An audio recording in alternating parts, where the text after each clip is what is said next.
Hey, let me show you the Redmi Buds 6 Active. So I get them from official Xiaomi website. And if you wonder if your device is fake or real, then let's quickly find out. You can make this comparison with my version. So as you can see at this cover, we've got the glossy part of the plastic. There's the Redmi logo right here. On the right side, we've got this pairing button. At the back, we've got the sticker with all of these parameters of this device and a lot of different markings. Now when you open the case and take a look inside,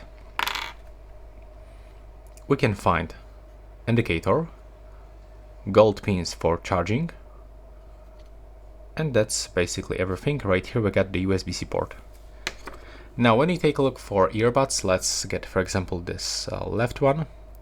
As you can see inside, we can actually find what it is. Right here we've got some kind of the marking.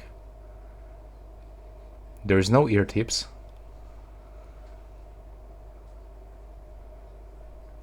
Here we can find the microphones, and the left one, the right one, looks actually the same. They are of course compatible with application, and as you can see inside, when you take a look, we can find marking that this is the left one and this is the right one. I hope that you can see this right now. It's right here. So that will be all. Thanks for watching.